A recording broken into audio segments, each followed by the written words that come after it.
ভাঙড় বিধানসভায় তৃণমূল কংগ্রেস ব্যাপকভাবে পরাজিত হবে, সেই জন্য তারা একের পর এক ফন্দে আটছে নওশাদকে পরাজিত করবে বলে। কিন্তু ভাঙড়ের মানুষ যথেষ্ট সচেতন, তারা তৃণমূল কংগ্রেসকে পরাজিত করবে।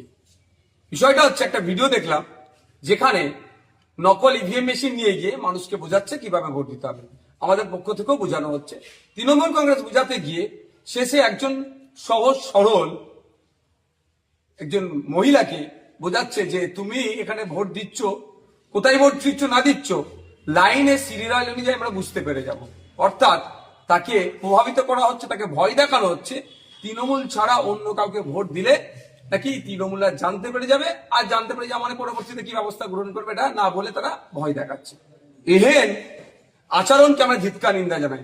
সরকার সাহেব তৃণমূল কংগ্রেস গণতন্ত্রের কথা বারবার বললেও এটা কোন গণতন্ত্রের প্রমাণ দিচ্ছে? এরা মানুষের মতামতকে তারা প্রাধান্য দিতে ভয় পাচ্ছে। আমরা বলছি সাধারণ মানুষের উদ্দেশ্যে, এই ধরনের কোন সিস্টেম নাই।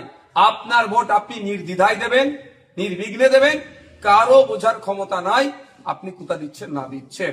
এবং ভয় দেখানো হচ্ছিল সিসিটিভি নাকি ক্যামেরায় সব দেখা যাবে, এগুলো সমস্ত মিথ্যা কথা, মিথ্যাচার। আপনাকে ভয় দেখিয়ে প্রভাবিত করে আপনার ভোট লুটতে চাইছে। অ্যাকচুয়ালি এদের লক্ষ্য হচ্ছে ভাঙড়ে এয়ারপোর্ট করা, সেক্টর 6, 7, 8 তৈরি করা, ভাঙড়কে উচ্ছেদ করা। এদের লক্ষ্য এখানে ইন্ডাস্ট্রি বানানো, প্রমোটিং করা, এখানে আমোদ প্রমোদের জায়গা করবে, এই সমস্ত যেখানে যা আছে এগুলো সব দখল নেবে। এই লক্ষ্যে তারা আমাকে হারানোর চেষ্টা করছে। ভাঙড়ের মানুষকে বলবো নির্বিঘ্নে আপনারা ভোট দেবেন, অনুরোধ করবে এটাই।